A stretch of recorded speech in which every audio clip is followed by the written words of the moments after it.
disculpen la demora, tuve un problemita técnico acá, pero vamos a darle inicio al conversatorio de hoy.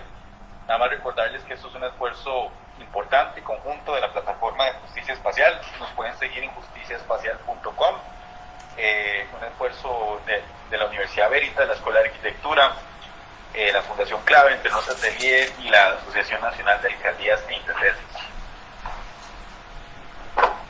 Nada más ponerlos en el contexto de que esta es nuestra penúltima sesión. Esta serie de conversatorios que se han dado en este cuatrimestre están en relación a lo que vamos haciendo en este taller de justicia espacial de la universidad, donde nos han venido a compartir temas como de cartografías críticas con Daniel Rojas de Limas. También tuvimos otra intervención.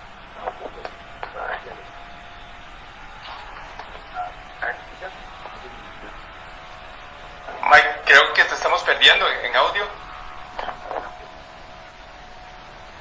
¿Ahí me escuchan mejor? ¿Está bien? Listo. Ok. Siguiente, por favor. Muy bien. Y para hoy tenemos a nuestros amigos del grupo Talca. Voy a leerles brevemente una biografía, unas síntesis que nos envían de su obra. El grupo Talca fue fundado en el 2003 por Martín de Solar y Rodrigo Scheuer. El equipo nació mientras sus socios cursaban la carrera de arquitectura en la Universidad de Talca y hasta ahora han fortalecido las intervenciones arquitectónicas, siempre con el foco en potenciar la mano de obra local en cada nueva obra en ejecución. Desarrollan su trabajo desde el ámbito del proyecto como desde lo académico, en el que la arquitectura vuelve a pasar por el cuerpo y no solamente por la dimensión intelectual. Esta vuelta al cuerpo trae consigo una admiración por un tipo de persona especial, sabia desde la dimensión del hacer y de entender cómo habitar la tierra de manera justa. Lo consideran fundamental para la construcción de un tipo de arquitecto que ponga en valor al otro, que antes de decir cosa desde lo propio pueda escuchar y entender que ahí, en ese otro, está la sabiduría de generaciones que nos pueden decir cómo se hace, antes del qué hacer.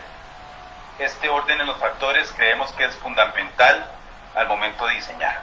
El grupo Talca son amigos, la verdad que tenemos muy buena relación con ellos, hemos seguido su obra desde hace bastantes años ya, y la verdad que es un placer poderlos tener por aquí el día de hoy. De verdad, muchas gracias por sacar el ratito a Rodrigo y a Martín. Antes de darles la palabra, voy a poner unas ideas sobre la mesa y también voy a presentarles un poquito a nuestro equipo aquí en la plataforma. Adelante. Bueno, tal vez es importante mencionar que toda esta serie de conversatorios que se han dado en la plataforma de justicia espacial se están grabando, todos son de acceso público, gratuito, y ya tenemos como un acervo casi de 40 charlas súper valiosas que han estado apuntalando algunos de los temas que hemos venido trabajando. La plataforma de justicia espacial la integramos mi persona, Mike Smith, Alonso Gamboa y Cristian Álvarez, profesores de la Universidad Veritas, Gabriel Visconti del Estudio AGA, también tenemos a Alexandra Valverde, Sharon Salas y Alejandra Fernández, arquitectas que también nos colaboran desde la parte de la plataforma y también en el curso. Y obviamente es un esfuerzo también del director de la Escuela de Arquitectura, el arquitecto Iván Delgado, que está aquí acompañándonos, y estudiantes del taller. Somos una plataforma que lo que promueve es un ecosistema de aprendizaje a través de la agencia, intercambios comunitarios y multisectoriales a través de las disciplinas. Creemos en la solidaridad empática, nos gusta compartir lo que hacemos, en la participación activa y proponemos justicia. Para hoy vamos a trabajar, primero vamos a estar haciendo esta introducción general, poniendo unas ideas sobre la mesa para darle el espacio al grupo Talca que nos compartan sus experiencias y posterior a eso destinar un ratito para poder intercambiar ideas, conversar con la audiencia y nuestros invitados. Samuel Bugby decía que la práctica de la arquitectura no solo requiere participación, sino también requiere del involucramiento ciudadano, cívico. Y esto es algo que sin duda alguna es algo que nos interesa explorar en esta plataforma. Adelante. Y en esa acción creemos que en la participación está esta vida en sociedad, pero también está la acción como una experiencia y la investigación desde el conocimiento, desde la mente, inclusive también desde la emoción. Adelante. Por tanto, algo que nos gusta a veces compartir o mencionar es que la arquitectura o la práctica se convierte en una excusa para hacer cosas más significativas. Hoy que, por ejemplo, se celebra el Pritzker que ganó Francis Queré, quizás evidentemente viene acompañado de una obra espectacular, pero todo lo que está detrás de esa obra, los procesos, la historia de vida de quien se celebra hoy, le hace uno como tal vez poner en perspectiva y volverle a agarrar cierta credibilidad y cariño a un premio que por mucho tiempo también ha generado cierta polémica, y hoy quizás abre otro debate importante en lo que es la práctica de la arquitectura. Adelante. Y también mencionar de que todo esto es un esfuerzo de muchas personas en América Latina, ciudadanos, activistas, colectivos, estudios, que andan trabajando en sintonía con esto, con esta vocación de servir, de trabajar en sitio, de estar próximos. Adelante. Donde trabajar es donde más se necesita, que es una premisa importante, donde verdaderamente lo que hacemos es necesario y puede servir a la sociedad. Adelante. Y una pregunta que hacemos constantemente a nuestros estudiantes en el taller es ¿qué nos motiva? ¿Por qué hacemos lo que hacemos? ¿Cuáles son esos valores que nos orientan? Y por ahí hemos venido hablando, y ahorita estamos entrando en una fase de proyección, pero previo a la fase de proyección hemos estado conversando sobre la importancia de definir un modelo de agencia, establecer una teoría de cambio, por qué estamos haciendo lo que hacemos, y hay una misión que nos parece que está súper bien desarrollada de Mass Design Group, que dice que para ellos, si viene la siguiente por favor, para ellos es importante esta investigación, pero también construir y defender arquitectura que promueve la justicia y la dignidad humana, y eso es algo que nos cuestionamos antes de practicar o de proponer o de diseñar, ¿verdad? Que realmente cuáles son esos valores, hacia dónde estamos orientando nuestros esfuerzos, cómo esto puede servir como un hilo conductor para articular lo que se quiera hacer de manera conjunta, colectiva, co-creativa. Adelante. Adelante. Y también hemos estado conversando, importante lo que menciona Lefebvre y Foucault, por un lado, cómo la espacialización se da desde el espacio, de cómo se percibe, se vive o se concibe, y más bien Foucault habla sobre la acción, ¿verdad? Y la acción de ejercer poder, conocimiento y espacios, que ambas perspectivas abogan a un pensamiento crítico sobre la espacialización. Adelante. Y al fin de cuentas, ese buscar darle sentido a las cosas y la hermenéutica como una acción, ¿verdad? Cómo explicamos lo que hacemos, cómo lo entendemos, también un poco lo que Paulo Freire decía, ¿verdad? De la importancia de que podemos ser profesores y estudiantes al mismo tiempo, ¿verdad? Aprender o enseñar en un proceso de cogestión del hábitat. Adelante.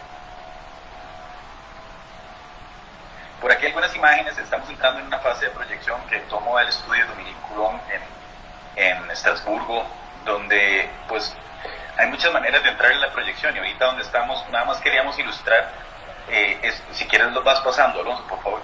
Gracias. Son imágenes que hacen alusión al contexto y cómo rápidamente sobre él podemos esquematizar ideas que pueden de alguna manera contar una historia, generar una narrativa, hacer una síntesis, una abstracción de los entornos en los cuales vamos a estar proyectando, y como ven, de una manera bastante sencilla y abierta se puede prototipar ideas, ¿verdad? Y esta parte de comunicación, de narrativa, es muy importante, y es algo que estamos entrando ahorita en la fase de proyección con nuestros estudiantes en el taller de justicia espacial, como estos medios gráficos, previo a lo que puede ser concebir un proyecto en más detalle, se convierte en algo relevante, ¿verdad? Y es parte de un quehacer, de un oficio que también pretende de una manera puntual, bastante, no sé si rápida, pero bastante esquematizada sobre una imagen que permita contar, pues, a lo que decía, una historia de lo que se puede hacer en ese lugar. y explorar distintas técnicas y herramientas que permitan de una manera más libre, hasta desinhibida, ¿por qué no?, seguir la emoción, el instinto, y poder trabajar esto para poder establecer instrumentos de comunicación que permitan desde la hermenéutica poder explicar lo que estamos haciendo, lo que estamos proyectando, ¿verdad? Entonces, bueno, aquí hay un ejemplo, tal vez ahí sí me detengo un momentito, Alonso, de la importancia también de hablar del antes y el después, ¿verdad? Que eso es algo que es parte de este taller, de los objetivos finales, poder sobre imágenes, digamos, curadas en el sitio, trabajadas con las personas, con las comunidades, cómo estas pueden llegar a ser intervenidas adelante. Y nos pueden hablar de una historia de un antes y un después, y cómo se produce esta activación y esta acción en el sitio adelante. Y nosotros creemos firmemente en esto, no solo en el taller de justicia espacial, sino en nuestras prácticas, personalmente en nuestra práctica entre Nuevos Atelier, la importancia de primero emprender estos procesos antes de proyectar, de la co-creación, de la participación, del involucramiento adelante, que se vuelven piezas fundamentales, ¿verdad?, a la hora de pensar ideas adelante, y de poder esas ideas debatirlas, llegar a acuerdos. Por acá se ha hablado mucho, recuerdo a Diego de Todo por la Praxis, Diego Pérez, que hablaba sobre la pedagogía urbana, ¿verdad?, de cómo realmente podemos ser profesores y estudiantes en estos procesos de entendimiento de los lugares, de los sitios adelante, y que esta información nos la podemos llevar, procesarla, entender esos patrones que los mismos ciudadanos nos han dicho adelante, y poderlos traducir, generarlos una propuesta adelante, y luego validar, bueno, generar evidentemente posibilidades de trabajar en el sitio, en el territorio adelante, y validar estas ideas con un grupo humano determinado, validarlas, discutirlas, llegar a acuerdos adelante. Y también entender de que no estamos hablando de procesos estrictamente de machoteros, ¿verdad?, de un template que va de A a B, un proceso lineal, sino que adelante, la pregunta importante aquí es cómo las comunidades con las que trabajamos son parte de todos estos procesos, y podemos también aprender todos en estos procesos, ¿verdad? Y proyectos como los que hemos trabajado en la oficina, con un mismo presupuesto, con el involucramiento comunitario, se puede llegar a tener algo de duplicar el tamaño y de más calidad, y que represente verdaderamente los intereses de una comunidad adelante. Y ese poder escuchar, desarrollar herramientas, que esto es algo que nuestros estudiantes han estado trabajando hasta el momento, ¿verdad? Cómo desarrollar estos protocolos de diseño, pero también estas aproximaciones de participación activa adelante. Y para poder tener esas conversaciones necesarias, justas, alrededor del espacio y de lo que hemos determinado cada equipo de interés para entender la justicia en el espacio adelante.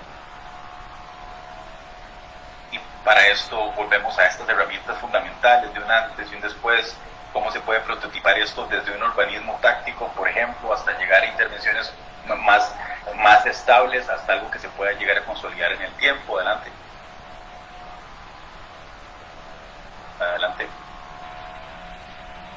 Y esto claramente se puede prototipar en distintas escalas, momentos y temporalidades, ¿verdad? No se trata del objeto en sí como una finalidad, sino de las conversaciones que este tipo de proyectos puedan generar en un entorno adelante, en un entorno común, en un entorno para ser entendido adelante, y para poder seguir abriendo esas conversaciones necesarias adelante. Y bueno, ahí me disculpan, es que estoy exponiendo desde el teléfono, y gracias a Alonso por ayudarme a pasar las diapositivas. Ahora le cedo el espacio al grupo Talca, ¿verdad, Rodrigo? Martín, muchísimas gracias por aceptar nuestra invitación. Va a ser un placer escucharlos, y ya, con esto me callo y les doy el espacio. Saludos. Gracias, Mike.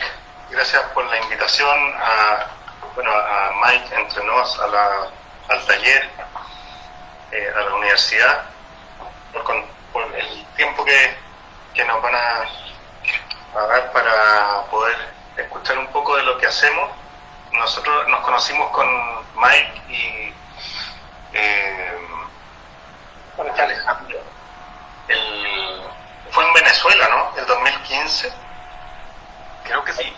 Sí, Sí, y después nos hemos ido encontrando como 4 veces en distintas partes. Somos muy amigos ahí, hemos compartido muchas experiencias. Cada vez que nos vemos, ya sabemos lo que va a contar Mike y Alejandro. Nos hemos ido compartiendo la historia, así que ya nos sentimos muy amigos ahí con los amigos de Entre Nos. Y bueno, voy a compartir pantalla.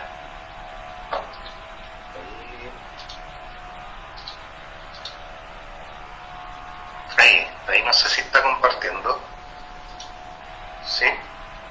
Sí. Ya. Ahí se está viendo un cuadriculado, ¿no? Sí. Ya. Ya. Bueno, partimos un poco, ahora último, nos gusta partir con esta imagen, que son muchas caras de personas y muchos nombres de personas de distintas disciplinas. La mayoría son habitantes de lugares rurales que tienen alguna relación con algún oficio y que se han ido topando con nosotros en el quehacer, y hemos ido cambiando de idea desde que salimos de estudiar arquitectura hasta, no sé, 15 años después, que el día de hoy. Y lo que les vamos a contar es una historia que permite como entender cómo uno parte pensando la arquitectura y cómo se nos ha ido dando vuelta el problema y terminamos entendiendo que la arquitectura era otra cosa, o el énfasis estaba puesto en otras cosas y no en lo que pensábamos en un inicio. Entonces, por eso queremos partir con esta imagen y contarles esta primera historia, que esto es el año 2001, cuando estudiábamos arquitectura con Martín en la escuela de Talca. Uno de los encargos de taller, así como están ustedes, ahora están trabajando en un taller acá. La arquitecta Casu Segers estaba a cargo de ese taller en la escuela de Talca y nos pide ir a buscar el habitar mínimo. Ese era el encargo y ahí había que tomar decisiones. Uno como alumno no sabe a lo que se refiere, qué es el habitar mínimo, cómo lo encuentro, si no sabemos nada de eso. Así que una de las decisiones era, ahí está Talca, una ciudad 250 kilómetros al sur de Santiago, y toda la infraestructura de este territorio está en el centro, está en el Valle Central. Ahí están las carreteras, las grandes ciudades, y si uno se aleja hacia Argentina o hacia el mar, hacia el Océano Pacífico, empieza a haber pequeños poblados y caminos de tierra. Eso por lo menos era el año 2000. Ahora ya está casi todo pavimentado y mejor infraestructura. Pero tomamos la decisión de irnos hacia el mar porque entre el río Maule, que es este que cruza el ancho de Chile, y el río Mataquito, ¿no es cierto?, hay un sector de pura arena, puras dunas, ¿ya?, que está entre Constitución e Iloca. Y eso tomamos la decisión al ver una fotografía que mostraba un pequeño poblado, eran 4 casas muy pequeñas, a una distancia desde el camino principal, que se instalaba dentro de la duna. Esta era la fotografía en esa época.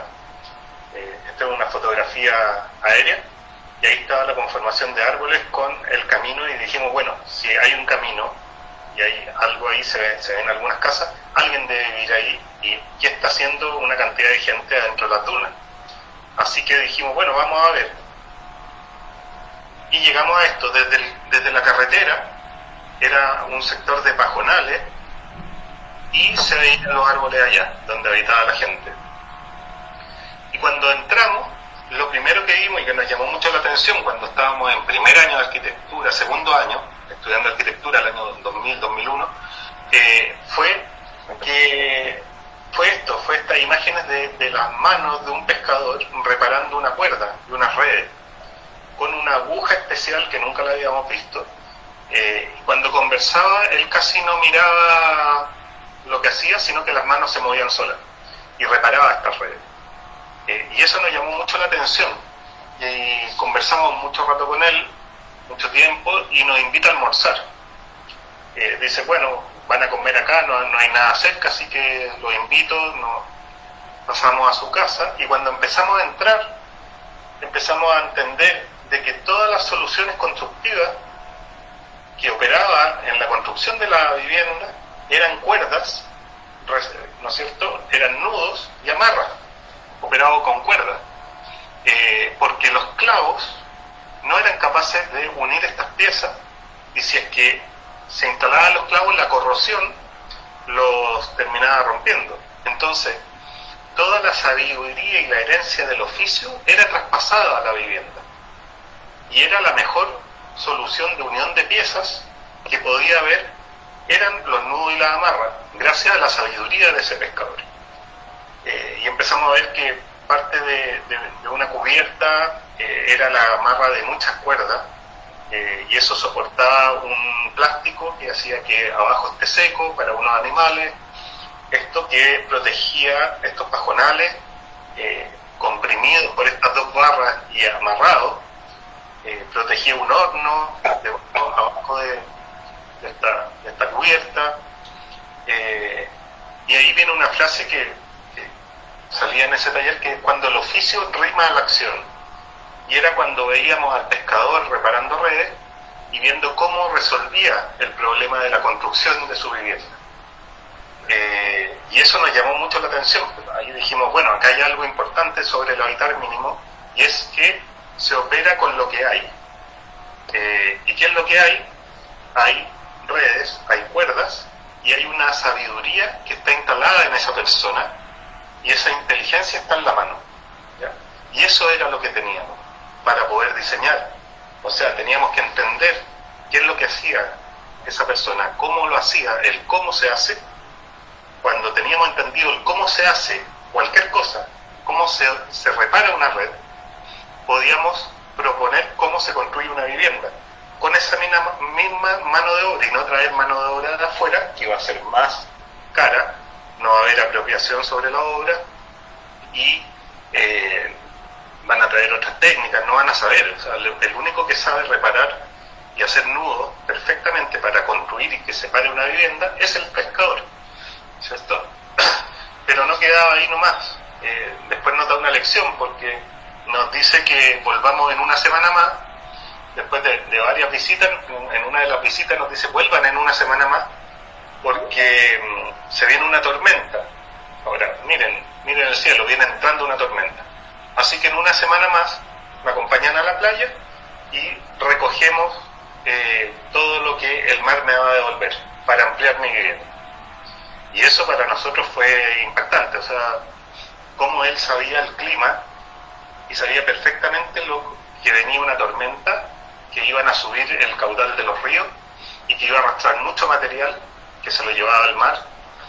Y lo que pasa es esto, él nos estaba diciendo ciencia, nos estaba diciendo que existe la corriente de Humboldt, que viene desde el sur, que el viento predominante es suroeste, ¿cierto?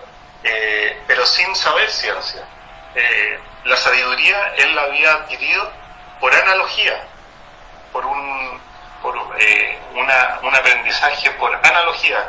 Muchas veces la nube pasó sobre su cabeza en esa dirección, con ese tipo de viento, con esa tonalidad, y tantas veces pasó, y tantas veces se vino una tormenta una semana después, tantas veces vio que traía un material el mar, que con eso él construye la sabiduría y se puede anticipar al clima. Y eso es lo que nos interesa mucho en este taller, y empezamos a centrar la mirada en este tipo de cosas.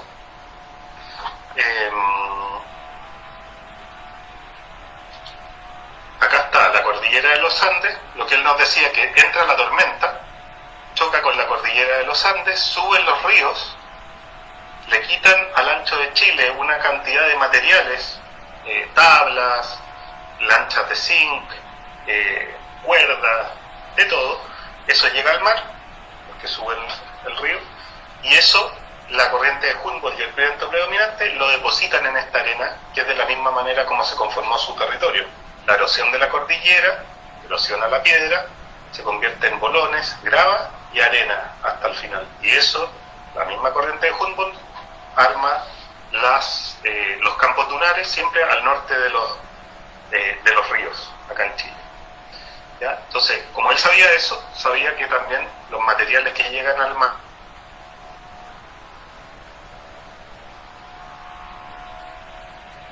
acá hay un hallazgo, y esto lo tenemos que contar al mundo, así que donde vayamos vamos a decir, encontramos una persona sabia, increíble. Bueno, con 15 años después de que hemos venido trabajando poniendo énfasis en este tipo de cosas, entendemos que esto ya no es un hallazgo, y de que esto está diseminado por todo Latinoamérica.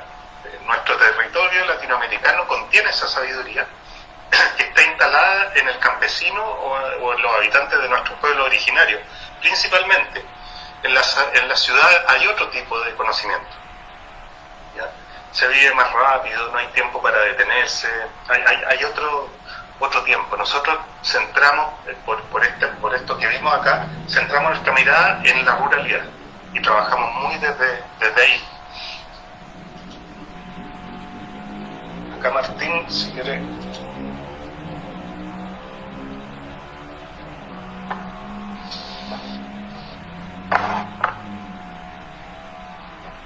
Después de eso, fuimos a una comunidad de leñadores, una comunidad de colonos al sur de Chile. Esto está Santiago, que es la capital, hacia el sur Catalca, lo que les mostraba recién Rodrigo, que es sur costa, digamos, y mucho más al sur, ya en territorio mapuche, está un lugar que se llama Chayupén, que hoy día se llama Pinohuacho. Y esta foto que ven ustedes ahí, esos como rasguños, surcos que se ven, son las huellas de la erupción del volcán Villarrica, son las corridas de lava, las corridas volcánicas. Este es un territorio de cuando llegamos nosotros de gente pobre, de colonos pobres, de pobre material, digamos, no espiritual. Colonos que habían llegado aquí hace 60 años y que habían llegado a un territorio que había sido devastado por un antiguo forestal. A ellos les dieron estas piedras. ¿Y les vais pasando, Rodrigo? Esto es lo que se ve cuando uno llega a Pinohuacho, que son muchos árboles potados, mucha deforestación. Y esa persona que ustedes ven a la derecha es Pedro el Leñador, que es un leñador de la cordillera de los Andes, que vive en Pinohuacho, que es un colono. Él no es mapuche, él es un colono de años que vive en este territorio. El siguiente.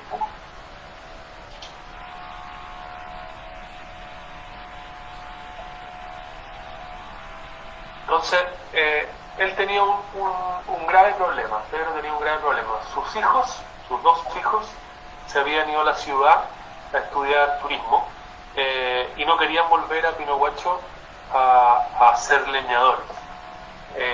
Entonces Pedro tenía un problema inmenso. Estaba en un dilema. O vendía sus tierras y se iba con ellos a la ciudad, o hacía que ellos volvieran de alguna manera a Pinohuacho sus tierras. Pinohuacho era un lugar donde los caminos eran muy malos para llegar, es un lugar que no aparece en el mapa ni en las rutas camineras, pero hay una clave aquí. Este es el patio de Pedro, este es el volcán Villarrica. Bueno, ustedes tienen volcanes, no es tan impresionante para ustedes ver un volcán, pero para muchos de los chilenos y para mucha gente del mundo, ver un volcán es algo impresionante. Para enfrentarse a esta masa de tierra que humea y que se ve arriba el reflejo rojo, es algo impresionante. Así que entonces lo que hicimos con Pedro y con sus hijos nos juntamos, hicimos un master plan de desarrollo agroturístico para Pinuhuacho, donde diseñamos miradores, cabañas, circuitos de trekking, canopy, bajadas de bicicleta, escaladas, puentes, tibetanos, sectores bueno, caminatas, cabalgatas, etcétera, etcétera. Y con eso empezamos a construirlo con la idea de que sus hijos volvieran y pudieran ser operadores turísticos más que leñadores. La siguiente. Hay unos puentes en unos coihues de 1000 años, para cruzar de un lado a otro, hay unas caídas libres, y les vais pasando, Rodrigo. Ese es el canopy más largo de Chile, o al menos era cuando se hizo, y el más alto también. Hay bajadas de bicicleta, que solo Miguel, hijo de Pedro, las puede hacer. Puro de escalada, esa escalera que sube un coihue muy muy alto.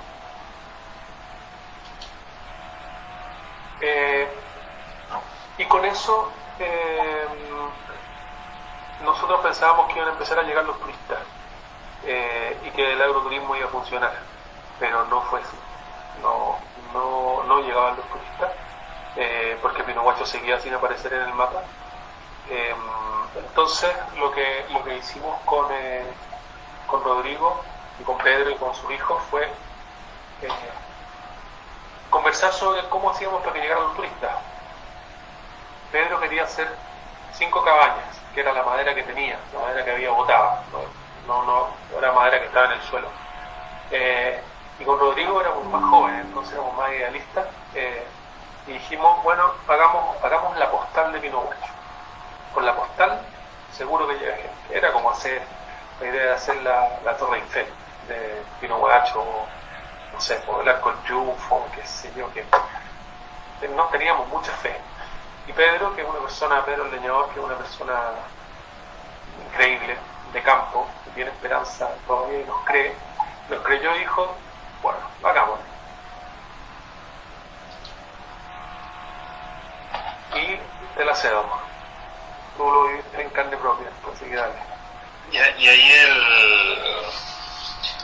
la idea era que con la madera, que eran 3200 pulgadas madereras, que con eso se pueden hacer 5 cabañas, en vez de arrendarla, la apuesta era hacer una pequeña intervención, pero para construir la relación del paisaje de la persona, del visitante con el territorio. Las cabañas tal vez no lo iban a lograr, pero o si lo lograban tenían que ser con una potencia tal que tenía que construir una postal. Entonces lo que hicimos fue empezar a entender cómo trabajaban ellos. Esta es la tecnología local, ¿no es cierto?, que es la yunta de bueyes, las cadenas, y Pedro, que es un leñador, y además había un carpintero y un mueblista. Entonces empezar a entender esto que veíamos que aprendimos con el pescador, que era qué es lo que hay desde la materia, ¿no es cierto?, que en el caso del pescador eran las cuerdas, ¿no es cierto?, la amarra, y en este caso era la madera, porque estos árboles estuvieron muertos como 50 años. Las antiguas madereras que habían sido expulsadas de este lugar, se les daban los terrenos a los colonos para que cuiden y reforesten, y esta madera es lo que se encontró en el lugar, que seguía en buen estado, y con eso se dijo, bueno, esto es lo que hay, y se comienza a dimensionar las piezas en basas de 10 pulgadas por 10 pulgadas por 3,60 metros, que es lo que da el aserradero, para tener la menor cantidad de corte, porque había que gastar poco combustible, no teníamos luz, estamos en la cima de un cerro, y solamente podríamos trasladar estas piezas con los bueyes, y era porque no había camino. Pero lo más importante era, claro, en la pregunta ¿qué es lo que hay?, que era fundamental para nosotros en un inicio, y decíamos, eso es lo que hacemos, era entender que teníamos la madera, pero también un leñador, un carpintero y un mueblista. Y eso es fundamental, entender que acá hay 3 dimensiones más. que son las dimensiones humanas del lugar. Una cosa es lo disponible, la materia, y otra cosa es la dimensión humana. Es empezar a entender cuál es la dimensión del leñador, que es capaz de mover grandes piezas dentro del bosque con esos bueyes, piezas que pesan más de 4.000 kilos. El carpintero junto al leñador son capaces de dimensionarla y disponerla una al lado de la otra, estas piezas que una vez dimensionadas pesan 400 kilos, y el mueblista es capaz de generar un detalle constructivo que sin necesidad de tener electricidad a mano es capaz de unir todas estas piezas, porque no se pueden clavar, ni tampoco podíamos hacer ensamble porque no teníamos mucha gasolina para hacer tanto detalle constructivo. Entonces finalmente, entendiendo qué es lo que hay, podemos entender el cómo se hace, sabiendo la dimensión de cada uno. Desde ahí se informa el proyecto y ahí se resuelve, y finalmente termina esta postal, que es un postensado en madera que pesa 40 toneladas, ¿cierto?, que mide 7 metros de largo, que se enfrenta al volcán. Y esta es la imagen que un poco estábamos buscando para que aparezca este lugar en el mapa, y ahí está. No hay ni un ensamble ni un clavo, sino que esto tiene barras de acero del 7 metros de largo en el centro y en las dos esquinas, en todas las esquinas y todos los centros, y eso está apretado finalmente con enlinga y tuerca. Al final se comprime todo, ¿ya? Y con eso se resuelve, ¿ya? Y este pasa a ser parte fundamental del cambio de rubro, desde leñadores ahora a un cambio de rubro de turismo, cosa que podía ser también muy peligroso, porque el turismo puede devastar lugares si es que no se entiende muy bien cómo se tiene que hacer ese turismo, qué escala tiene. Pensamos a veces en la frase los cuantos. Para los territorios frágiles, los cuantos, las cantidades son muy importantes. ¿Cuánta gente resiste este lugar al día? ¿Y cuánta gente resiste también el espíritu de Pedro y la señora Marta, que en un momento ellos con el pasar de los años dijeron: no son 100 ni 200 ni 50 personas, son 30 personas de día. Nos dimos cuenta que con 30 personas podemos hacer el turismo que nos hace sentido a nosotros, y es el turismo, no es que se lleven una foto del lugar solamente, sino que nos podamos sentar cara a cara y contarle nuestra historia. Entonces ahí está la escala, una escala sustentable también de turismo, que no va a destruir el lugar, ni tampoco el espíritu de la persona que está ahí. Aquí está en invierno ya, todo nevado, y claro, esto empieza a publicarse en muchas partes, empieza a llegar gente de todo el mundo, y ahí sucede que un día en verano nos llama Pedro, y acá viene la segunda parte de la historia. Esta primera era, les vamos a ir como aclarando, acá estábamos en esta búsqueda, hasta acá llega esta búsqueda de hacer con lo que hay, ¿no es cierto? Después seguimos con esto hasta el día de hoy, pero entendemos que hay algo más importante que solo la materia, ¿no es cierto? Ahí, Martín, si quieres, puedes contar esta parte. Sí, acá pasó algo bien interesante para nosotros. Estábamos un día, empezaban a llegar muchos turistas, gracias al mirador, a esta postal de Pinohuacho, empezaron a llegar muchos turistas, y estos turistas empezaban a preguntar en los servicios de turismo, en el ayuntamiento, en la municipalidad, en la plaza, en la iglesia, cómo llegar a Pinohuacho. Y bueno, el cura sabía, digamos, había gente que sabía, pero había mucha gente que no sabía, porque Pinohuacho no es el verdadero nombre de este lugar. El lugar se llama Chayupén, y ellos lo bautizaron como Pinohuacho, y no hay señal señal caminera y caminos de tierra con piedras gigantes, con barro, con piedras volcánicas, con ceniza, un camino muy difícil. Y no había señal de celular, todavía no hay señal de celular en medio de la cordillera de los Andes, muy arriba, es un lugar muy difícil. Entonces a la gente le costaba mucho llegar, pero estaban llegando, pero preguntaban mucho abajo, preguntaban mucho en la municipalidad. Y un día nos llama por teléfono Pedro, el leñador, desde un poco más abajo de Pinuhuacho, y nos dice: hola, ¿cómo están? Bien, Pedro, ¿y usted bien? Oigan, les tengo que contar una cosa. ¿Qué cosa, Pedro? Vino un inspector municipal. Nosotros con Rodrigo, la primera impresión, cuando nos dice vino un inspector municipal, dijimos: le sacaron una multa por no tener regularizado la patente municipal del mirador, o no tiene cálculo estructural. Dijimos, nos metimos en un problema. Pero no, Pedro nos dice: vino un inspector municipal y me dice que tiene unos fondos municipales, $10.000, y un plano para que yo haga un quincho. Un quincho es un restaurante para recibir a los turistas que están preguntando mucho en la municipalidad, y nosotros entendemos como municipalidad que usted tiene que recibirlos bien. Nosotros con Rodrigo feliz, increíble. Entonces le decimos: pero Pedro, fantástico, extraordinario lo que le dijo el funcionario del ayuntamiento municipal. ¿Y usted qué le dijo? No, le dije que no, que tenía que consultarlo con mis arquitectos.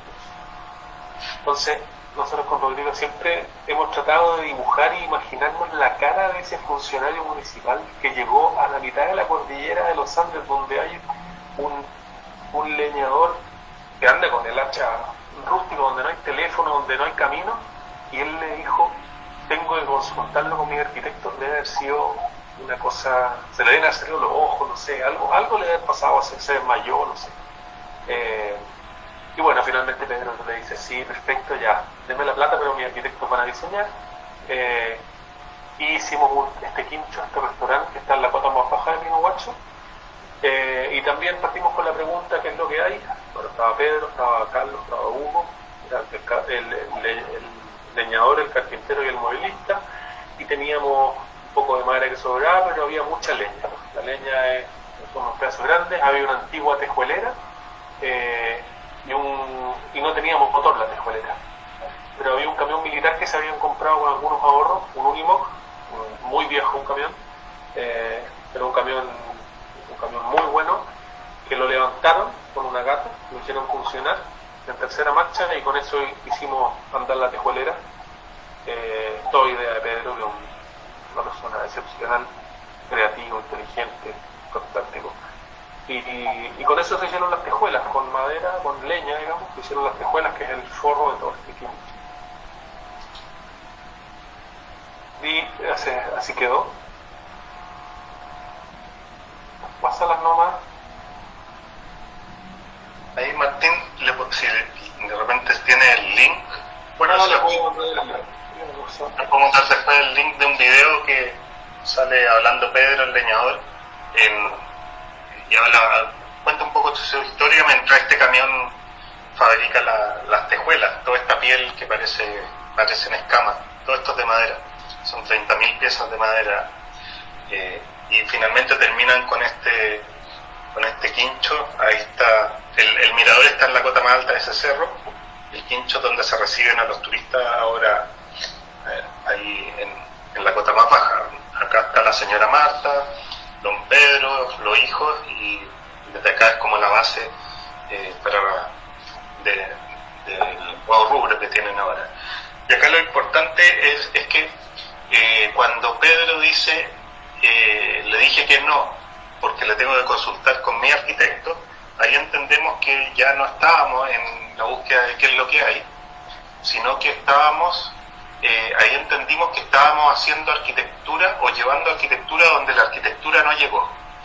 ¿Y cuáles son estos lugares? Son el 99% de la población mundial, que es quien no la puede pagar, quien no tiene idea o no puede tomar los servicios de la arquitecta o un arquitecto, y que ha sido también la gran parte de la población rural, los pescadores, los leñadores, los carboneros, los temporeros, o sea, la disciplina ha sido se ha hecho un lugar de élite, y se ha aislado de la realidad mundial, y bueno, Claro, ahora con el Pritzker y de alguna manera ha venido dando vuelta a esto desde hace, no sé, 5 años o un poco más, ya la cosa va para otro lado. O sea, la disciplina ya está poniendo los pies en la tierra y se está centrando en la realidad humana, más que solamente en formarnos como arquitectas y arquitectos para servir solo a quienes nos pueden pagar y muy bien pagados. Entonces, es muy importante esto. Acá nos dimos cuenta que habíamos llegado a alguien que nunca había conversado con arquitectos. Así que dijimos, bueno, vamos a llevar la arquitectura donde la arquitectura no llegó. Y en eso estamos. Eso era importante, ese paso. Y justamente después seguimos trabajando, hicimos algunas otras cosas y nos llega una invitación el año 2015, nos llega un correo de Alejandro Aravena para invitarnos a que expongamos una idea para participar en la selección de los 88 arquitectos de la muestra principal de la Bienal de Venecia. Claro, y nosotros decíamos, mira, son 88 arquitectos de todo el mundo. De esos 88 hay 40 que son los que van sí o sí, que son Peter Zumthor, Richard Rogers, o sea, quedan 40 cupos o un poco menos para alguien que tenga que decir algo y que sea totalmente desconocido. Como que no teníamos mucha fe en participar. Pero sí, cuando nos llega y nos dice, finalmente tienen que contar una batalla ganada, dijimos, pero sí tenemos una batalla ganada, y esa había que contarla en una hoja carta, que es la que ustedes ven a la izquierda de la pantalla, donde ahí dice cuál es la batalla, y ahora arquitectura, donde nos llega el arquitecto, ¿ya? Pero la batalla ganada se cuenta adentro, que es que los hijos vuelven, habían abandonado el campo, se habían ido a la ciudad en busca de un mejor futuro, y vuelven de la ciudad al campo para solventar y para desarrollar este territorio, pero desde ellos mismos, ya no desde una visión de un empresario que viene de afuera, sino que en el mismo lugar que ellos jugaron. Entonces, ¿quién mejor que ellos, junto a sus familias, pueden defender este territorio? Y eso era lo que queríamos contar, que gracias a un proyecto que es la excusa, es una excusa para que haya una reconversión familiar y territorial, y vuelvan los jóvenes al campo nuevamente. El campo ha sido abandonado. Y luego, en la segunda hoja, a la derecha, había que, una vez contada la batalla ganada, había que decir, bueno, ¿cómo yo la muestro en la Bienal de Venecia? Y lo que dijimos, bueno, lo único que tenemos es el mirador, que eso es lo que quiere ver Europa. Que en vez del objeto, que lo habían visto en revistas, ¿verdad? Bueno, ese es como el dulce, ¿ya? Pero lo pensábamos como un caballo de Troya. Íbamos a poner a Pedro y a la señora Marta dentro, ponemos un tipo de persona especial acá adentro. Y este tipo de persona algo le tiene que decir a Europa. Este habitante latinoamericano, ¿no es cierto?, y que vive en la cordillera, y que no vive en la ciudad, y que nunca había salido de Chile, y que no conocía ni siquiera Santiago, algo le tiene que decir a Europa. Así que se va el mirador y se va Pedro y la señora Marta, ¿ya? Y finalmente fuimos seleccionados. Ahí está Pedro. Nos llega un correo de Alejandro Aravena y nos dice, son parte de la selección de los 88 arquitectos. No lo podíamos creer, porque finalmente con qué hacíamos lo que habíamos prometido. Ahí Italia, la misma Bienal, nos dio una parte de los fondos, el gobierno chileno también, y pudimos llevar el mirador a Venecia. Ahí se está desarmando, ¿cierto? Finalmente, esto fue justamente 10 años después, duró 10 años el mirador armado, y 10 años después lo desarmamos y lo metemos en un contenedor y lo llevamos a Venecia. Esto es lo que quedó armado, realmente, como el vestigio, y esto se va en un barco hasta Italia, y uno va siguiendo en una aplicación. Esto le mostrábamos a Pedro, mira el mirador, ya pasó el canal de Panamá y cruzó, y así no lo podía creer. Y nos metimos en un avión y nos fuimos. La señora de Pedro, la señora Marta, no quiso ir, porque dijo, yo me quedo con mis animales. Así que fue el hermano de Pedro, fue el carpintero fue el mueblista y el leñador, los dos hermanos. Y acá lo bonito de esta historia es que nosotros pensábamos que lo que le tenía que decir un leñador, ¿no es cierto?, y una familia de la cordillera de los Andes, latinoamericana, a Europa, era ese énfasis que habían puesto en la familia, en la reconversión de los hijos, que vuelvan a vivir con los padres y que ellos mismos soporten el cambio. Eso es lo que le tenían que decir, pero viene algo mucho mejor que finalmente lo dice dentro del arsenal. Y es que cuando fuimos, ya el día que había que entrar al arsenal, llegamos ahí y Pedro, que está ahí, a mano izquierda, se hace muy amigo de Doménico Lanucara, que es el guardia de seguridad. Y Pedro le dice, bueno ya Doménico, quiero ir al lugar y armar esto, que vengo a trabajar, no vengo de vacaciones a Venecia, le decía, un poco en broma.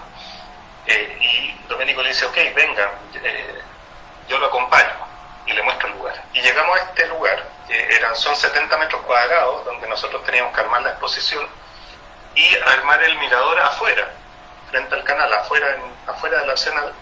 Y acá teníamos unas pantallas y una maqueta de escala 1 a 10. Eran dos partes la exposición. Y le dice, bueno Pedro, acá estamos parados en el lugar, lo único que le pido es que no toque esos pilares, no toque ese muro ni el piso, ni el suelo. Sean muy cuidadosos, solamente tienen que poner la instalación encima, pero no perforar, no clavar nada de lo que hay acá. Sean muy cuidadosos, por favor, le dice. Y Pedro le pregunta y se extraña mucho. Le dice, pero ¿por qué, Doménico? ¿Por qué tengo que tener tanto cuidado con esto? Pónganse en los zapatos de Pedro. Y Doménico le dice, lo que pasa, Pedro, es que usted está parado en un edificio de más de 1000 años. Y Pedro empieza a mover la cabeza y a mirar todo este edificio y le dice, Doménico, así que ustedes tienen edificios de más de 1000 años, yo tengo un volcán de millones de años, le dice Pedro. Y eso nos paró los pelos. Nosotros que estamos un poco más atrás, haber escuchado esa frase, dijimos, acá hay algo importante, acá está, esto es lo que le tenía que decir Latinoamérica a Europa. Europa ha puesto el énfasis en las cosas. Europa se autodestruye, guerra tras guerra, y se vuelve a construir. Porque pone el énfasis en las cosas, en los monumentos, en lo construido. ¿Y qué le está diciendo Pedro a Doménico y a Europa y al mundo? De que existe un tipo de persona que pone el énfasis en el otro, pero en ese otro que es un volcán. Es una persona no humana de alguna manera, que ha construido una relación de persona a volcán y que lo quiere mucho al volcán, incluso le otorga personalidad. Pedro conversa con sus animales, con los árboles, agradece tener un suelo blando y no tener pedacitos de cielo, como decía cuando iba en Venecia caminando y veía puros fragmentos de cielo, decía, yo en mi lugar tengo el cielo 360 grados. Entonces eso es lo que le dice Pedro o Latinoamérica a Europa, que es lo que estaba haciendo, poniendo el énfasis en las personas y no en las cosas. Y eso es una lección para todo el mundo. Y eso dijimos, bueno, acá está. Ya no era que estábamos en búsqueda y hacemos con lo que hay. Era mucho más grande que eso. Claro, la segunda vez que aprendimos algo, en lo que andábamos haciendo era que ya no era con lo que hay, hacer con lo que hay, sino que era llevar arquitectura donde la arquitectura no llegó. Pero acá nos dimos cuenta que era mucho más que eso, porque el error que cometíamos antes era poner el énfasis en la arquitectura. Acá nos dimos cuenta que teníamos que poner el énfasis en las personas y escuchar. No había otro camino que sentarnos a un costado de este tipo de persona especial, del leñador, ¿no es cierto?, del carpintero, del mueblista, del pescador que les contamos en la primera etapa, y de muchas de las caras que vieron en un principio son las personas que nos hemos ido encontrando, un albañil, un ladrillero, un carbonero. Las historias y la sabiduría que contienen es absolutamente patrimonio latinoamericano, y que ustedes lo tienen en Costa Rica, está en toda Latinoamérica y principalmente en todos los pueblos campesinos, rurales y pueblos originarios. Entonces, ahí dijimos, bueno, nosotros como Grupo Talca, ¿en qué andamos? Andamos en eso, en ponernos a un costado de un tipo de persona especial y escuchar. Entonces, nuestro primer acto creativo es lo que decía el poeta Mujica, argentino, que decía, el primer acto creativo es el acto de escuchar, ¿ya? Y eso se concuerda también con un filósofo que habla también de que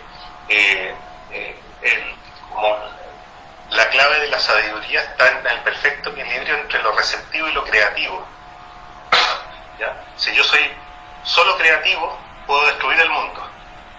Si soy solamente receptivo, detengo el mundo. El perfecto equilibrio entre las dos cosas construye la sabiduría. Pero nosotros le agregamos algo más, que decimos, primero entramos desde lo receptivo, para luego dar el paso hacia lo creativo, ¿ya? Con esto, esta era nuestra tercera fase y en eso estamos ahora. Estamos en esta búsqueda de la persona y en eso centramos lo que hacemos y también nuestro ámbito, en el ámbito académico, nuestras clases se centran en escuchar a las personas de las localidades. Bueno, ahí termina de armar el mirador en Venecia y en la nueva postal de Pinohuacho en Venecia, ¿cierto? Y ahí queda este objeto, pero finalmente lo importante era eso otro.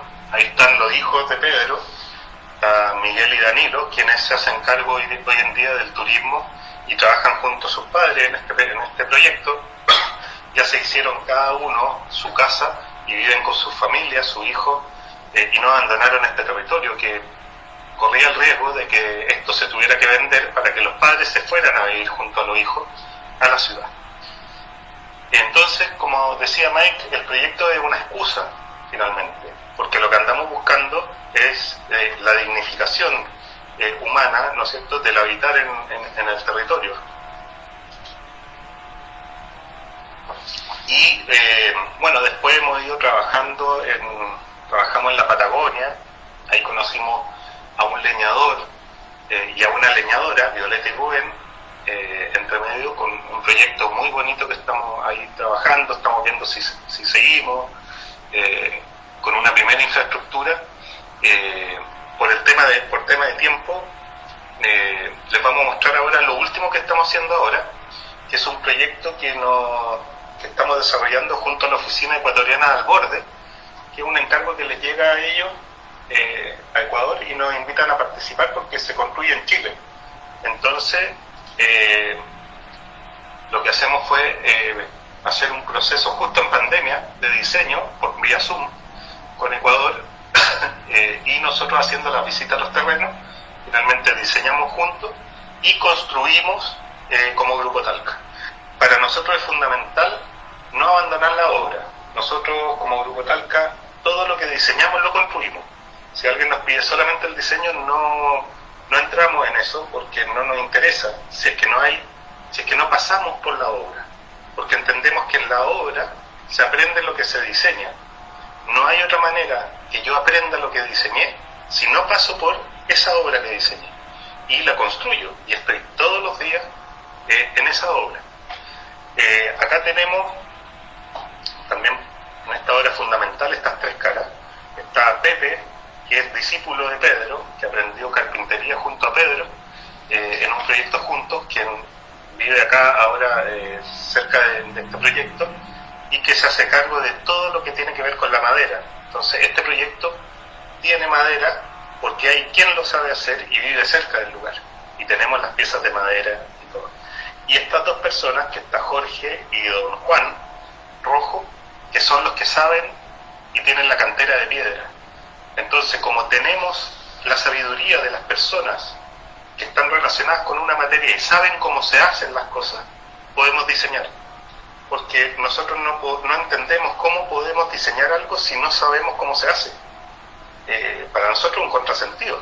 No puedo diseñar si no sé cómo se hace. O sea, ¿cómo diseño? Para nosotros es fundamental. Y para eso nos ponemos a un costado de este tipo de personas y escuchamos, aprendemos, y ahí podemos tomar decisiones de diseño.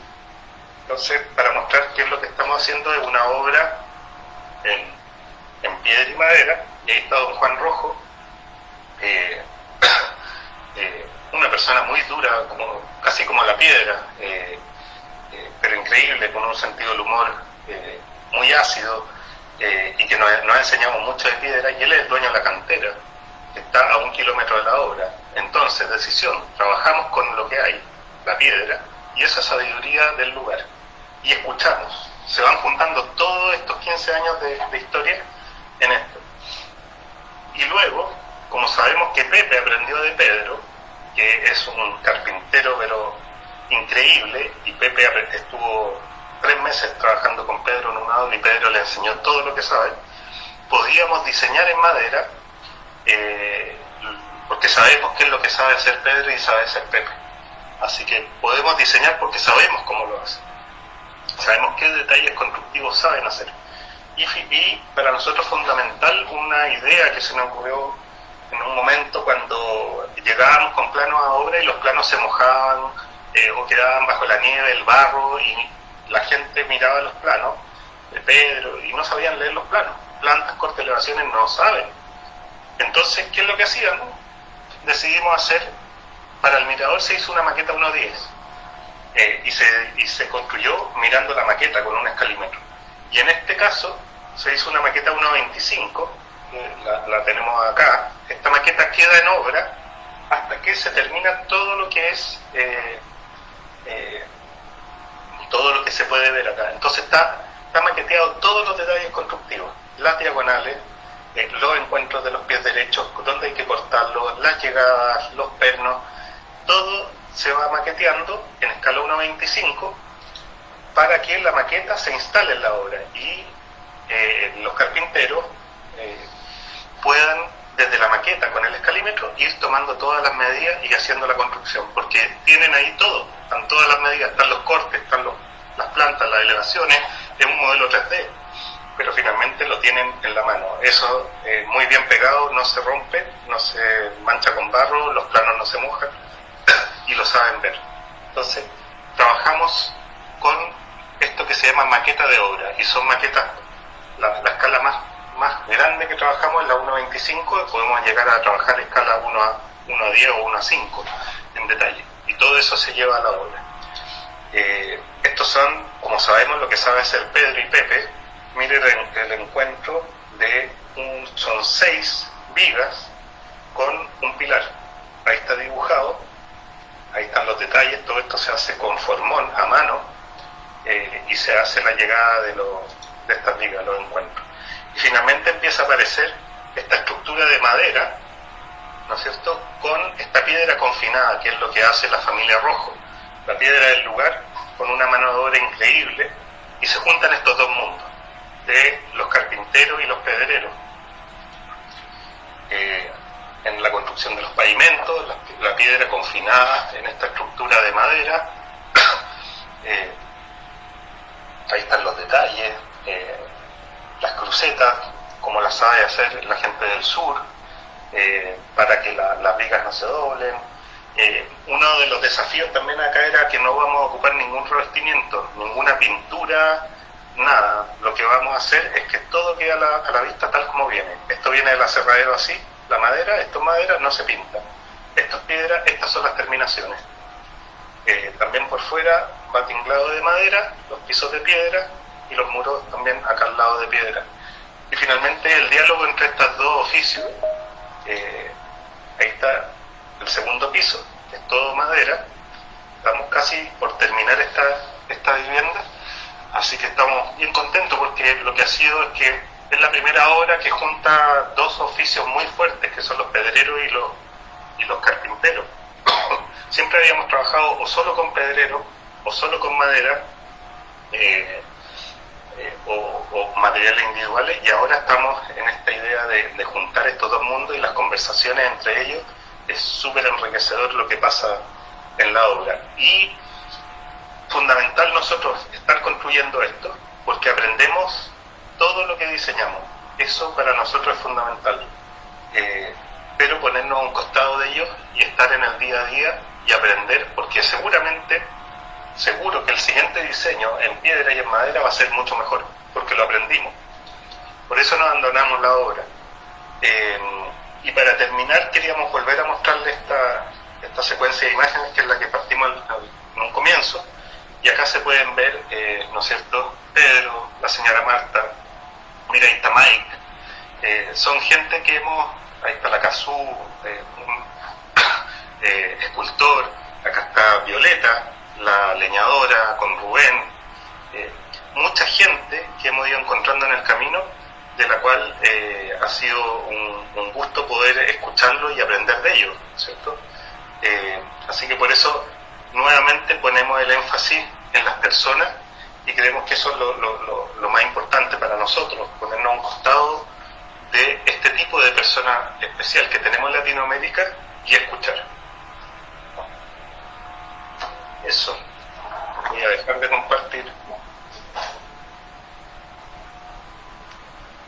Muchas gracias, Rodrigo y Martín, de verdad, súper agradecidos con lo que nos pudieron compartir el día de hoy. La verdad que es una obra sobresaliente, con muchísima sensibilidad, y yo creo que este llamado a una vocación, ¿verdad? Y al inicio como que trataba de mencionar la importancia del que podemos aprender de estos procesos, ¿verdad? Y cómo también los vamos documentando y cómo los vamos elaborando. Me parece algo fabuloso, habla por sí solo, ¿verdad? Voy a darle el espacio a nuestra audiencia. En este caso hay una mano levantada. Nelson, adelante.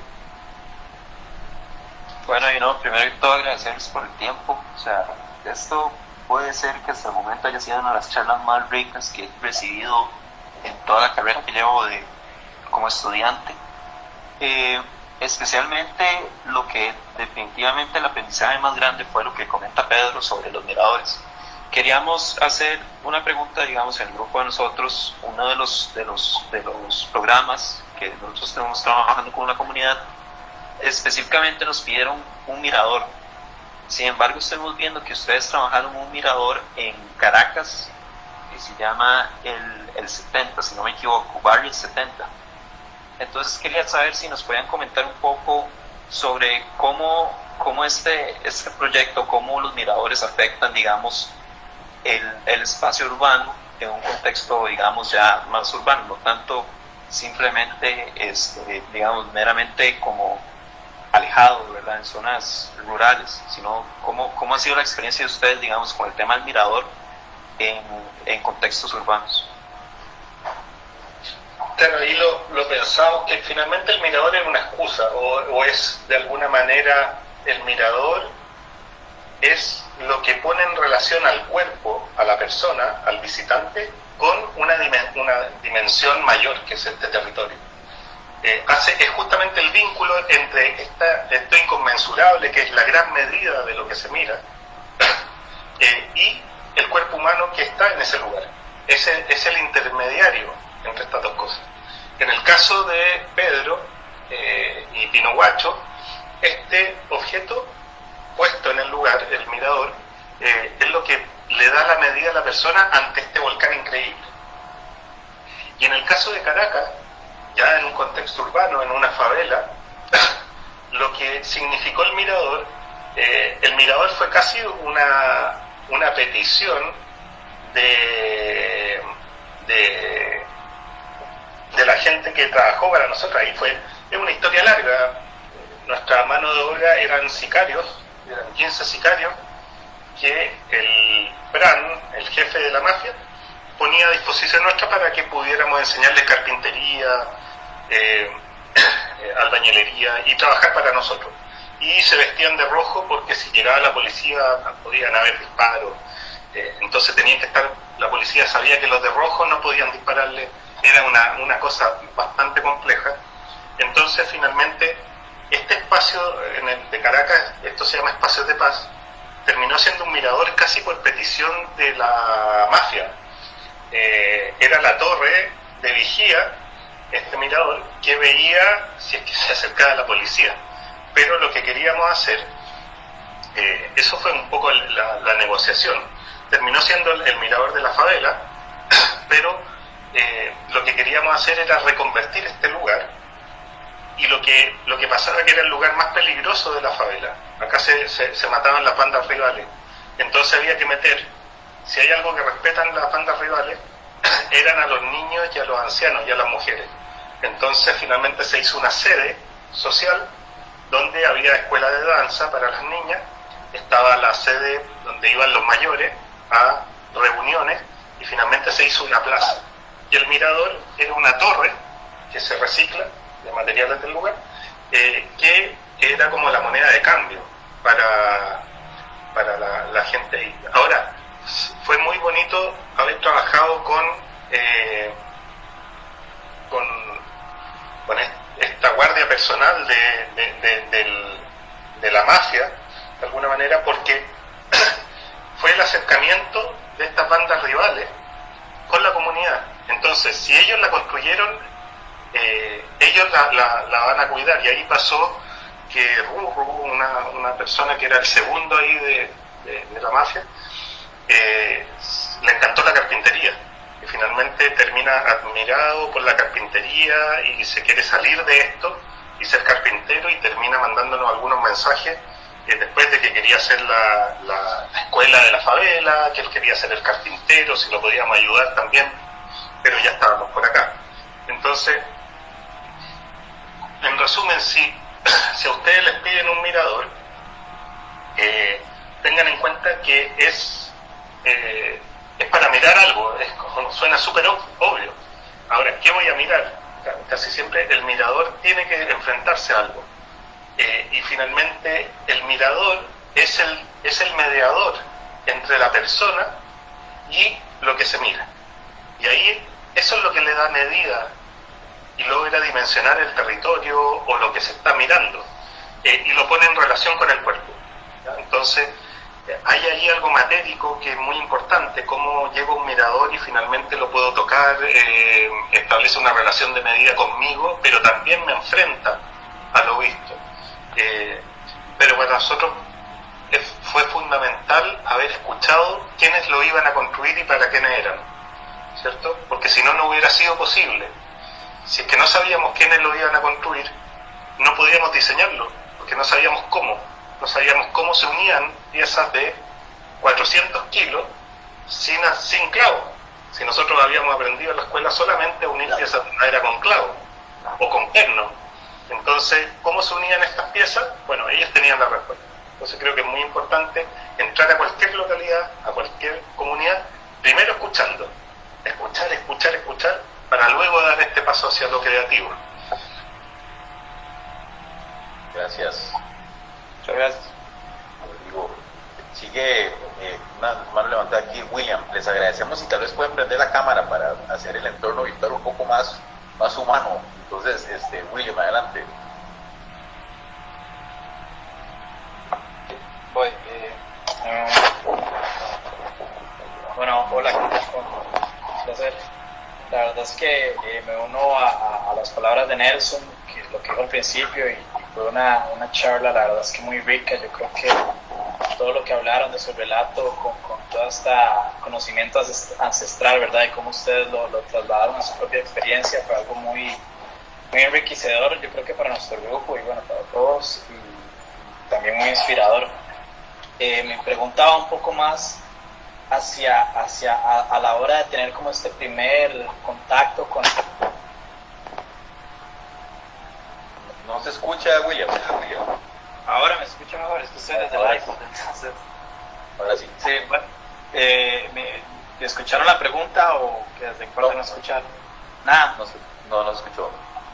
Bueno, me preguntaba un poco más hacia ese contacto, ¿verdad?, con la comunidad o en este caso con Pedro y con la familia, ¿verdad?, de que va más allá como cuál es la forma en la que ustedes rompen el hielo o la forma en la que ustedes como realizan ese primer acercamiento con las personas como para generar ese lazo de confianza entre ustedes y las personas, porque lo digo porque para nosotros en este taller hemos tenido, digamos, que muchos problemas a la hora de romper ese hielo o llegar con ese primer acercamiento y que las personas se abran a decirnos qué es lo que quieren o qué es lo que están necesitando. Entonces me gustaría ver un poco de qué parte de la experiencia de ustedes, de cómo han logrado como romper esa barrera, ¿verdad?, y generar confianza uno del otro. Muchas gracias. Sí, esa es la pregunta más recurrente, Martín, que se da en las charlas y también que se da en los cursos que hacemos, porque todos nuestros cursos, la primera tarea es que tienen que ir a meterse a la cocina de la gente de estas localidades y empezar a establecer conversaciones.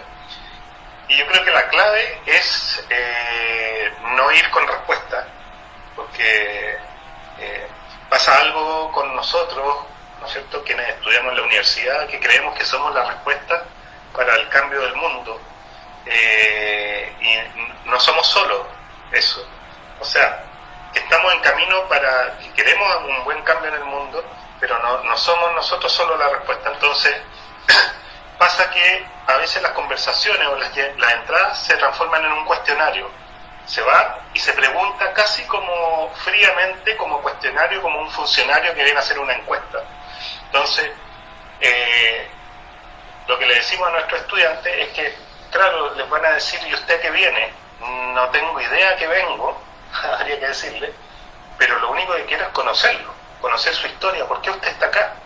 Quiero, entonces, empezar a construir una relación amorosa de alguna manera, de corazón a corazón, una relación de preguntas que no tiene que ver con lo técnico, sino que tiene que ver qué necesita usted. Claro, te van a decir necesito agua potable, necesito alcantarillado, se van a ir, nunca van a romper el hielo. Lo que habría que hacer es empezar a hablar de la historia de ellos, de cuándo llegaron, si pueden empezar a sacar los álbumes familiares, y más que uno hablar y uno hacer preguntas, es estar dispuesto a escuchar todo. O sea, creo que la historia personal de ellos es lo que abre la puerta y rompe el hielo. Y es evitar los cuestionarios, ¿no es cierto? Creo que va por ahí la cosa. Sentarse y uno no traer respuestas. O sea, decir, mira, a usted le falta esto, chuta.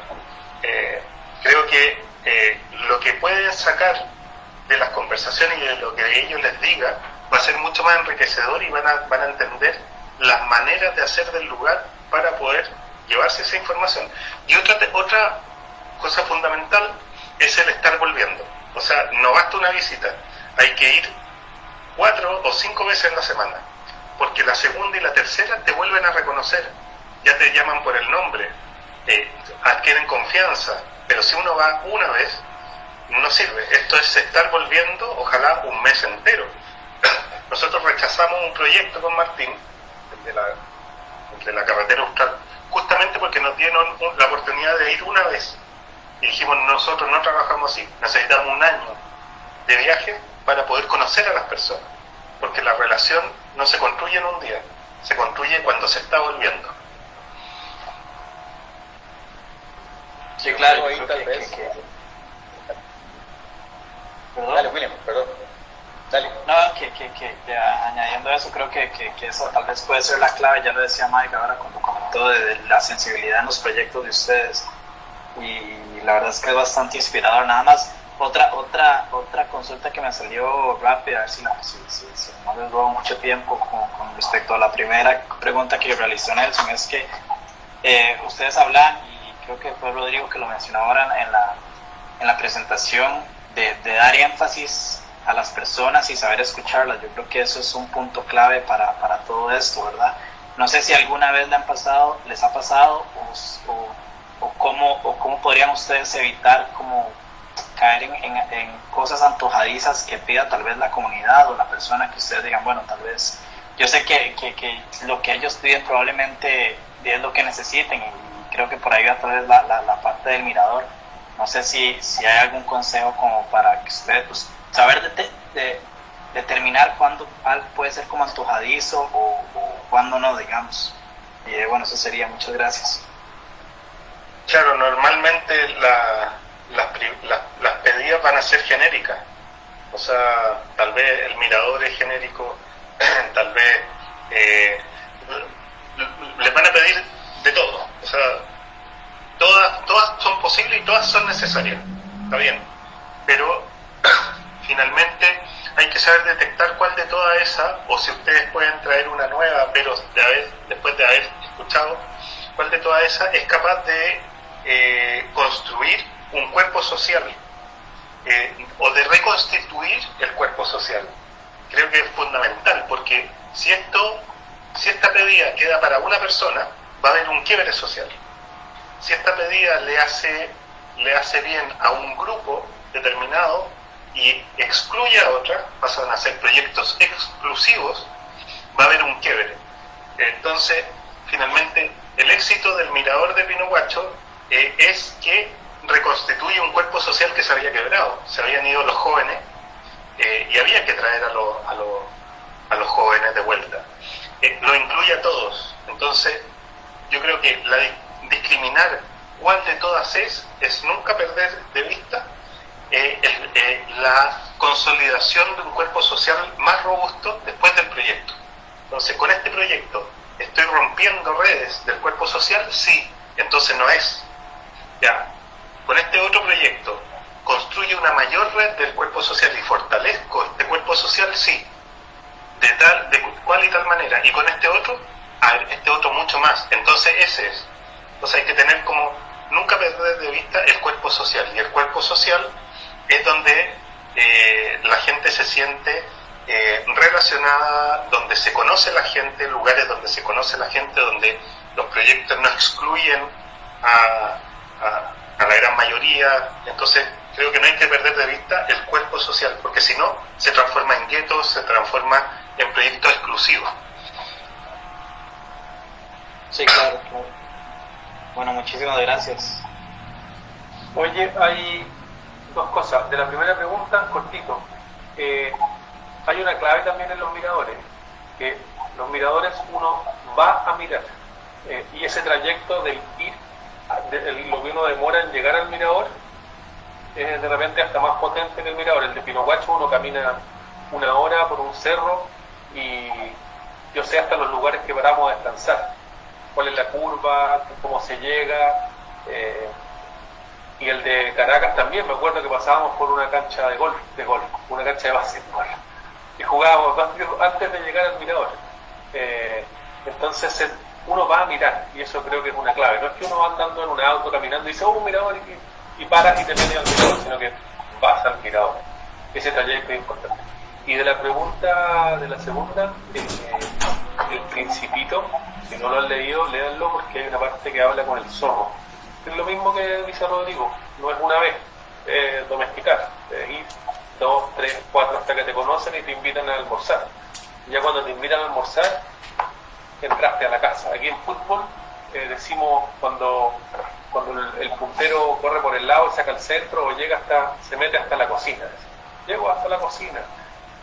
Bueno, si entraste a la casa y llegaste a la cocina, es que ya eres amigo de la gente. Eso. Muchas gracias. Quisiera comentar de la importancia, yo te doy la palabra, Mariano, nada más un poco destacar hay dos cosas, dos ideas que han salido de otros conversatorios. Una que se ha mencionado mucho de esta frase de Brian Stevenson, ¿verdad? Que habla mucho sobre estar próximos, o sea, estar ahí. Eso hace la gran diferencia, y estar volviendo a los sitios y de estar, digamos, en el día a día de cómo las cosas suceden es algo importantísimo en estos proyectos y procesos, ¿verdad? Y Teddy Cruz y Fona Forman, en el conversatorio que tuvimos con ellos, hablaban sobre la humildad epistemológica. Entonces, desde la academia que estamos ahorita, es súper importante entender esto, ¿verdad? Esta lectura o esta manera alternativa de cómo podemos abordar procesos y proyectos de diseño y trabajarlos desde esa premisa, ¿verdad? De que aprendemos en el sitio, aprendemos de las personas con las que trabajamos, y desde ahí podemos plantear un proyecto. Eso me parece súper valioso. Le doy el espacio a Mariano. Buenas noches. Yo quería consultar más que todo cómo sintieron ustedes, o cuál sintieron que fue el reto más grande al conectarse con la comunidad, que creo que ha sido, como comentó el compañero anterior, uno de las cosas más difíciles, por lo menos para nosotros, ha sido conectar con la comunidad, como tener esa respuesta, ese interés. Entonces, ¿cuál fue el reto para ustedes de esa conexión con los usuarios? En ese sentido, cuando uno entra a una comunidad o que no conoce, cuando tiene cierta cercanía, el principal reto es estar volviendo lo antes posible o permanecer lo más posible. El permanecer permite escuchar más, ¿cierto? El permanecer permite intercambiar historias, permite empezar porque si estamos volviendo pero vamos 5 minutos cada vez, es como no estar yendo. Entonces cada ida tiene que tener su permanencia, y el principal reto de alguna manera es tener el tiempo para eso, porque tenemos imagínense ustedes como estudiantes, tienen que cumplir con otras tareas también. ¿Cuánto de mi tiempo le doy a permanecer en el lugar? ¿Cuántas veces vuelvo? Creo que el tiempo es algo el principal reto es el tiempo que permanecemos y que le entregamos al otro. Porque hoy en día todo se basa en lo instantáneo. Queremos respuestas rápidas y nos desesperamos si es que la comunidad no se abre y no nos está diciendo cosas, y nos frustramos. Pero ese es el problema nuestro, porque estamos acostumbrados a otro tiempo, ¿cierto? Entonces, tal vez estar 1 hora en silencio, solamente mirándonos y mirando un fuego con esa comunidad, y tomando un vino o lo que sea, puede ser más valioso que decir 1000 cosas que lo único que hacen es alejarnos. Entonces, el tiempo es importante, es saber cuántas veces voy y cuánto permanezco en el lugar. Creo que debe ser de las cosas más importantes, o el mayor reto es tener ese tiempo, porque si no, sin tiempo no se construye esa relación. Se nota que les preocupa mucho ese vínculo, cómo se establece ese vínculo, y les preocupa a nuestros estudiantes acá en Chile, y les preocupa a todos los que nos preguntan en las charlas cómo lo hacemos. Claro, nos toma 1 año mínimo establecer un vínculo de corazón a corazón con una comunidad, mínimo 1 año de estar yendo, porque en el campo, nosotros trabajamos mucho en el campo, no sé en la ciudad. En el campo la temporada dura 1 año. Escuchábamos una frase de una de las tareas que estábamos pidiendo ahí en el curso con Martín. Había una señora que decía, acá en el campo la plata llega 1 vez al año. Entonces la temporada del campo, en el campo se vive 1 vez al año. En la ciudad vivimos 12 veces al año, 1 vez cada mes. Se vuelve a reiniciar el ciclo, nos pagan, vuelve a reiniciar o la semana. Entonces el campo tiene otro tiempo. Entonces uno puede conocer realmente a una persona de campo al haber visto toda su temporada de siembra, de cosecha, etcétera. Entonces son procesos mucho más lentos. Si no le entregamos todo ese tiempo, podemos conocer una pequeña parte. Así que creo que el tiempo y la permanencia y el estar volviendo, es como se repite un poco lo mismo. Si no estamos dispuestos a sentarnos y estar 1 hora en silencio solamente mirándonos las caras, no vamos a construir esa relación. Y lo que decía Martín, entrar hasta la cocina. El que no llega a la cocina no entró. Cuando te invitan a la cocina es cuando ya estás en el corazón de la vivienda, y ahí te pueden contar todo, y se puede abrir realmente una relación muy cercana. Así que traten de llevar un queso, una miel, algo para el té o para el desayuno cuando vayan, y dicen, mire, le traje un poquito, pero comámoslo juntos, y entraron a la cocina.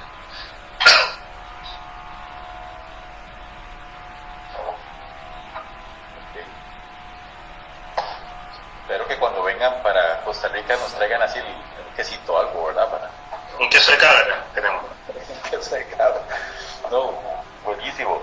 No sé si tienen alguna otra preguntita o comentario, tampoco quiero usar el tiempo de ustedes. Iván, que está por acá, nuestro director, no sé si quieres comentar algo, Iván. Ya estaba levantando la manita por ahí. Me leíste la mente. Sí, tengo un par de preguntas, tal vez una más superficial que otra, digamos, por decirlo así. Primero es, cuando estaba viendo esta imagen, perdón, ¿cómo es que le llaman ustedes? El quincho, ¿sí? Que estaba en la nieve. De pronto uno sin ver, sin leer nada, sabe que esto es en Chile, ¿verdad? Como que ahora hay sitios del mundo donde se está haciendo arquitectura como con mucha potencia y uno sabe más o menos de dónde es, ¿verdad? Entonces, hay algo en común en Chile, que yo no sé si se aprende en las universidades o un poco más como lo hacen ustedes, pero hay algo en común que tienen los diseñadores, ¿verdad? Chilenos, que de pronto, por ahí viene un poquito la pregunta, si será que viene más de la academia, de relacionarse con ideas que se están trabajando en el mundo, tal vez más en términos formales y espaciales, ¿verdad? Que prevalecen a pesar, digamos, de poder, digamos, relacionarse con otras necesidades como más crudas con las que ustedes trabajan. Entonces, yo quisiera saber un poquito eso, si hay un poco de eso, de una conciliación, digamos, entre cosas, una negociación, o si es más bien al revés, si esto que está pasando en Chile nace de como entender, no sé, como trabajar con esta escasez, ¿verdad? Con estas, de nuevo, necesidades crudas, etcétera. Me parece muy interesante. A mí, por lo menos, me encantaría entender de dónde viene esto. Eso por un lado. Y lo otro es, si cuando ustedes conversan con la gente, bueno, se meten en ciertas tradiciones orales, ¿verdad? De cómo la gente ha construido por siglos en lugares y de pronto sin usar papeles, ¿verdad? Sin hacer dibujos. Eso también me parece como fascinante. Más allá de uno poder como entender un cierto vocabulario, cómo se le llaman a las cosas, a los procesos, etcétera, poder narrar cómo se construye una casa, por ejemplo, ¿verdad? O sea, hay una inteligencia espacial ahí implícita, súper interesante, pero si ustedes también han tratado de meterse como en esa forma de hacer espacio, ¿verdad? De poder decir o hacer diseños que casi que se puedan narrar, que se puedan contar. Sé que están las maquetas, que me parece impresionante eso que hacen, pero también como con las palabras y con el cuerpo, ¿verdad? Con la gestualidad, o sea, cómo uno puede dar como ciertas instrucciones para hacer un espacio casi que sin dibujar, ¿verdad? Entonces, bueno, por ahí andan las preguntas. Sí, con respecto a la primera parte de la pregunta, sí, uno puede ver que deben haber 3 o 4 escuelas en Chile, que son como las que marcan líneas, y hay 44 escuelas de arquitectura en Chile que finalmente se ciñen a una de esas 3 escuelas. La Católica del Paraíso creo que es la que tiene la tradición, ¿no es cierto?, con este proyecto de Ciudad Abierta, Mereida, la tradición desde buscar desde lo precario, desde la escasez, y creo que la escuela de Talca toma cierta línea de eso, pero no solamente desde como lo vio la escuela de la Católica de Valparaíso, sino que finalmente pone el énfasis en la relación de la ciudad y el campo, y le pone mucha oreja a los campesinos y a la gente del campo. Si uno pudiera ver, claro, uno puede reconocer, hay una manera de la arquitectura chilena que si hay algo que nos puede tocar a todas las escuelas de arquitectura y a toda la academia, es la relación con el paisaje, fuertemente. Entonces, eso nos lleva al tema de la escasez, nos lleva al tema del habitante en este territorio, y esos son los temas principales que van tocando a la arquitectura chilena, mucho el paisaje, y como hay un habitante que se instala en este paisaje que es crudo, ¿cierto?, que tiene hielo, que tiene frío, que tiene volcanes, que tiene erupciones, que tiene terremotos. Entonces es una arquitectura de alguna manera que escucha mucho el lugar. Tiene que saber cómo ponerse, porque si no se cae, o el viento se lo lleva, o el volcán lo destruye.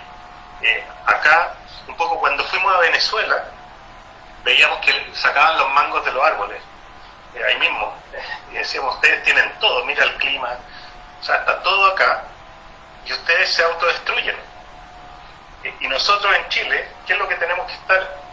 Bueno, ustedes si tienen hambre sacan un mango de acá. Nosotros, ¿qué es lo que tenemos que hacer? Siempre estar mucho tiempo antes, adelantándonos al invierno para resguardarnos, adelantándonos a los terremotos para resguardarnos. Acá nuestro principal enemigo, de alguna manera, que no es nuestro enemigo, pero nuestro principal problema es la misma naturaleza, que va a destruir con una erupción volcánica donde nos hemos instalado, y aprenderemos de eso. O será el terremoto, que no supimos bien cómo construir. Ahora,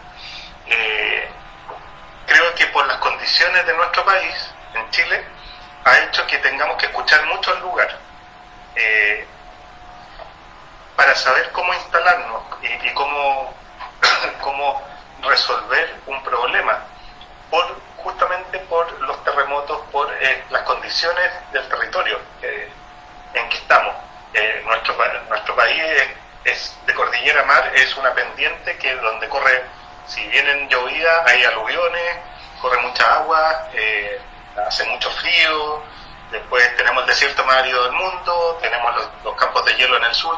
Entonces, estamos cruzados por condiciones territoriales y paisajísticas que de alguna manera instalan a la persona en un lugar. Y eso hace que sea reconocible de alguna manera una escuela, que puede ser una manera de la arquitectura chilena. Y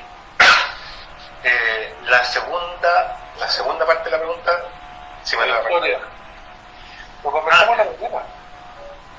Lo de cómo se narra, digamos, como en lugar de arquitectura que no se dibuja, sino que se habla, digamos, o se cuenta. Sí, con Martín conversamos justo en la mañana eso, que nos ha llamado la atención desde que partimos. La primera conferencia que dimos fue en Pamplona en 2009 y nunca mostramos un plano, nunca mostramos una planimetría. Las planimetrías están, pero nos interesa contar la arquitectura más que mostrar, no sé, una obra terminada o un plano o alguna cosa. Y nosotros estamos con Martín ahora, nos decidimos este año empezar a trabajar en una serie de cuentos, de relatos que tenemos, que son relatos de obra, que se llaman, que son todas las historias que hemos ido escuchando en la construcción y que de alguna manera tienen un contenido de sabiduría y tienen una utilidad para la arquitectura, pero también para la vida, traen mucha enseñanza. Creemos que el relato, bueno, una cosa es cómo trabajamos, ¿cierto?, esa maqueta de obra. Las planimetrías también están como apoyo, pero nos hemos centrado 100% o el 99% de lo que hacemos es estar escuchando para la construcción de un relato sobre cada obra. Y creemos que cada obra finalmente es una historia que se tiene que contar. Y no es que vamos a contar el objeto, ¿no es cierto?, el objeto construido, sino que cuando contamos el refugio, ¿no es cierto?, el quincho, contamos la historia del funcionario municipal, que nos hace ver que estábamos llevando arquitectura donde la arquitectura no llegó. Cuando contamos el mirador, contamos una especie de enseñanza o que es la que nos transmite la gente del lugar. Entonces, esta arquitectura narrada, creemos que, y Martín mucho en esa búsqueda, hasta escucha podcast, cómo contar historias, porque finalmente acerca, y cuando nosotros contamos esto a los estudiantes, llega muy bien. Los planos los pueden ver en internet, están todos en internet, se pueden revisar, pero cuando uno logra relacionarse con una historia del lugar y las personas, creo que la arquitectura llega mucho más profundo, cuando se puede contar arquitectura más que solo mostrarla. Y se nos va mucho tiempo, y es lo que más nos gusta, poder recolectar esa historia y empezar a transcribirla por escrito, o ahora que queremos hacer un recuento de cuentos para poder transmitir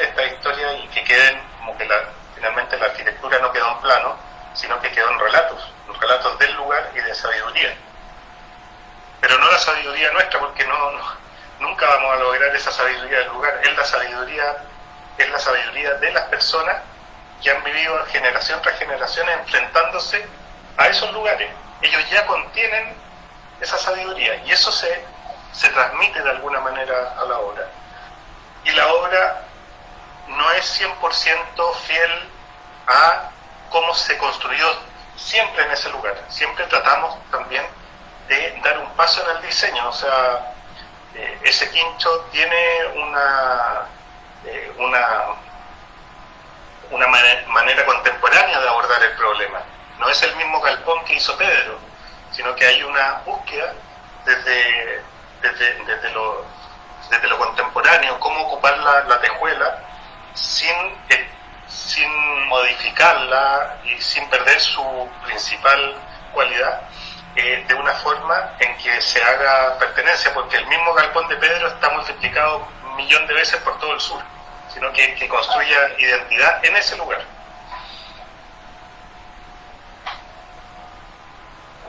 Muchas gracias. Gracias, estimados. Rodrigo, Martín, no sé si alguien más quiere hacer un último comentario o pregunta.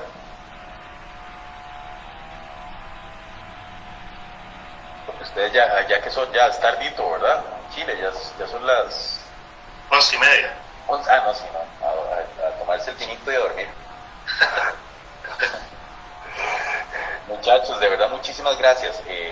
Muy agradecidos, tremenda sensibilidad como siempre y muy honrados de poderlos tener acá en la plataforma. Espero que sea la primera de muchas de verdad agradecerles el espacio, el tiempo y espero que nos podamos ver pronto. Les mandamos un gran abrazo, de verdad, muchas gracias. Gracias, Mike.